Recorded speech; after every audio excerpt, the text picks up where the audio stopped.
Hello दोस्तों, नमस्कार। एक बार फिर से स्वागत है आप सभी का आपके ही अपने YouTube चैनल पर। दोस्तों, दिन भर की सभी बड़ी खबरें आप लोगों के लिए लेकर के आए हैं। एक एक करके चलेंगे, दिन भर के मुख्य समाचार आप तक आगे इसी वीडियो में पहुंचाएंगे। पूरा वीडियो देखिएगा, सही सही जानकारी आप तक पहुंचेगी आगे इसी वीडियो में। दोस्तों, सीधे खबरों की तरफ बढ़ते हैं। उससे पहले अगर आप लोग भी नेता विपक्ष राहुल गांधी के समर्थन में खड़े हैं तो अभी इस वीडियो को लाइक कीजिएगा और कमेंट बॉक्स में वी सपोर्ट राहुल गांधी जरूर ही कमेंट कीजिएगा। दोस्तों, पहली और सबसे बड़ी खबर बताते चलें। दोस्तों, संसद में हो गया जोरदार तरीके से आज हंगामा। इंडिया गठबंधन के तमाम सांसदों ने मोदी सरकार के मंत्री से कर दी है इस्तीफे की मांग। इसके साथ ही अमेरिकी टैरिफ मुद्दे पर लोकसभा में विपक्ष का जोरदार हंगामा। कहा, पीएम मोदी दें जवाब। अमेरिकी टैरिफ मुद्दे पर लोकसभा में विपक्ष ने जोरदार हंगामा किया।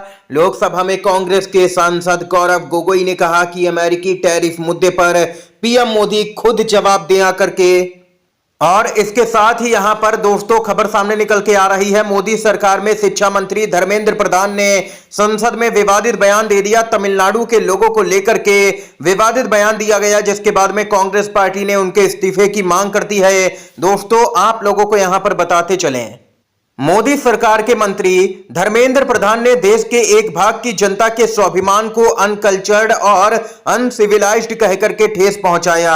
वो देश को बांटने की बात कर रहे हैं, देश को तोड़ने की बात कर रहे हैं। मोदी सरकार के मंत्री को तुरंत इस्तीफा देना चाहिए। कांग्रेस के अध्यक्ष व राज्यसभा में नेता प्रतिपक्ष मल्लिकार्जुन खड़गे ने जोरदार हमला किया है मोदी सरकार के मंत्री धर्मेंद्र प्रधान पर। दरअसल दोस्तों, तमिलनाडु के लोगों को यहां पर अनसिविलाइज्ड कहा धर्मेंद्र प्रधान ने। उसके बाद में क्या था, जबरदस्त तरीके से राज्यसभा में हंगामा हो गया। इंडिया गठबंधन के तमाम सांसद हमलावर हो गए मोदी सरकार के मंत्री पर और मल्लिकार्जुन खड़गे ने तुरंत इस्तीफे की मांग की है, जिसके बाद में बीजेपी बौखलाई हुई सी नजर आई। दोस्तों, इसके साथ ही आप लोगों को यहां पर दोस्तों बताते चले, वोटर लिस्ट से लेकर के परिसीमन के मुद्दे पर जोरदार हंगामा देखने को मिल रहा है संसद में। इस बीच एक और बड़ी खबर की तरफ दोस्तों बढ़ते हैं। ओडिशा से खबर आ रही है, जहां पर ओडिशा में कांग्रेस पार्टी काफी एक्टिव मोड में नजर आ रही है। ओडिशा विधानसभा में भारी हंगामे के कारण यहां पर ओडिशा विधानसभा को स्थगित करना पड़ गया है। मामला गंभीर है। दरअसल कांग्रेस के विधायक राज्य में महिलाओं की सुरक्षा को लेकर के सवाल उठा रहे थे, लेकिन उसी बीच भाजपा विधायकों ने विरोध करना शुरू कर दिया और दोनों ही गुटों के बीच में झड़प देखने को मिली है, वो भी विधानसभा के अंदर। कांग्रेस पार्टी का आरोप है कि ओडिशा में 36,000 से भी ज्यादा महिलाएं और 8,400 बच्चे लापता हैं। जब इस गंभीर मामले में बीजेपी सरकार से सवाल पूछा गया तो उनके विधायक विधानसभा में धक्का मुक्की और हाथापाई पर उतर आए। ये यहां पर देख सकते हैं दोस्तों, बीजेपी सरकार को कांग्रेस पार्टी ने एक बार फिर से कर दिया है बेनकाब। इसके साथ ही एक और बड़ी खबर जो आ रही है दोस्तों, आप लोगों को बताते चलें, अपडेट आ रही है अमित शाह के दो बयानों को। दोस्तों, ध्यान से सुनिए।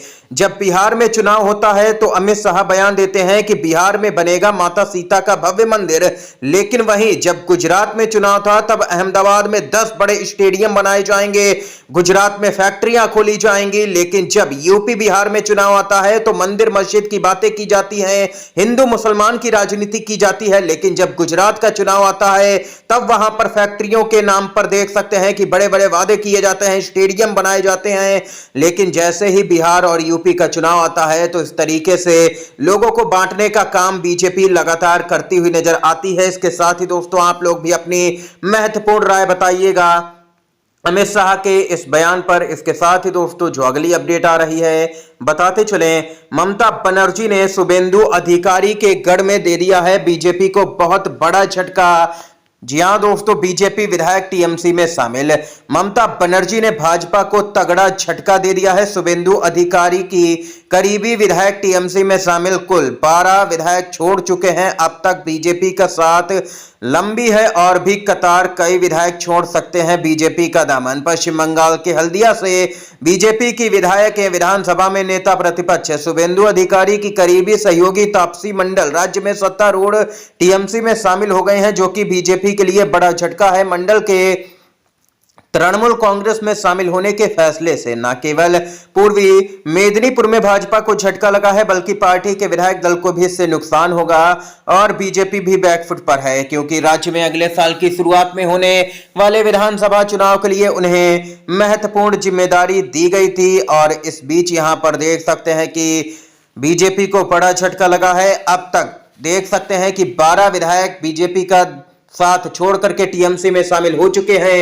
लिस्ट 20 से 25 और विधायकों की बताई जा रही है जो आने वाले समय में टीएमसी ज्वाइन कर लेंगे। दोस्तों, इस समय की बड़ी खबर थी, नेता विपक्ष राहुल गांधी की तरफ से अगली अपडेट आ रही है।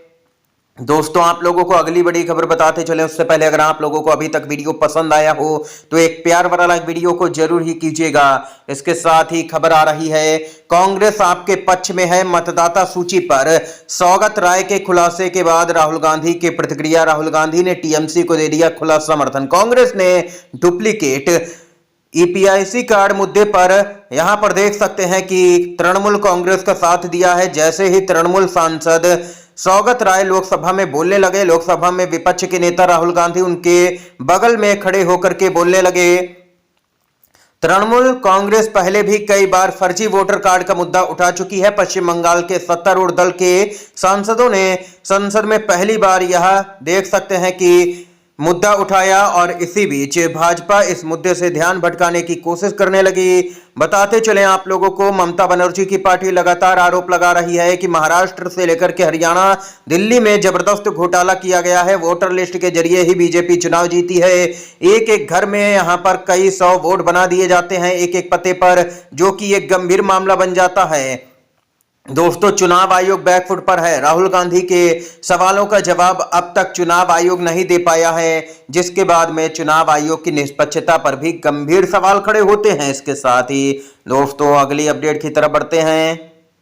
दोस्तों, बड़ी खबर आ रही है, उड़ीसा हाई कोर्ट के पूर्व चीफ जस्टिस एस मुरलीधर ने धर्मांतरण विरोधी कानून को विकल्प विरोधी कानून करार दिया है और कहा है कि यह दलितों को निशाना बनाने वाला कानून है। रिटायर्ड जस्टिस मुरलीधर ने यह भी कहा कि यह कानून चुनाव की स्वतंत्रता के अधिकारों का उल्लंघन करता है। इतना ही नहीं दोस्तों, आगे आप लोगों को बताते चलें, रिटायर्ड जज ने यहां पर कहा कि धर्मांतरण विरोधी कानून का लक्ष्य दलित बन गए हैं, जो अधिकांश स्वेच्छा से धर्मांतरण करते हैं। अगर कोई दलित बौद्ध धर्म अपनाना चाहता है तो उसे जिला मजिस्ट्रेट को बताना पड़ेगा कि वह ऐसा क्यों कर रहा है। ये यहां पर दोस्तों देख सकते हैं कि इस समय की तमाम बड़ी खबरें थी, मुख्य समाचार सामने निकल के आए जो हमने आप तक पहुंचाए। दोस्तों, वीडियो अगर आप लोगों को पसंद आया हो तो लाइक कीजिएगा, इन खबरों को शेयर कीजिएगा अपने दोस्तों में, और चैनल पर अगर आप लोग नए हैं तो चैनल को जरूर ही सब्सक्राइब कीजिएगा। वीडियो देखने के लिए आप सभी का बहुत बहुत धन्यवाद। जय हिंद, जय भारत।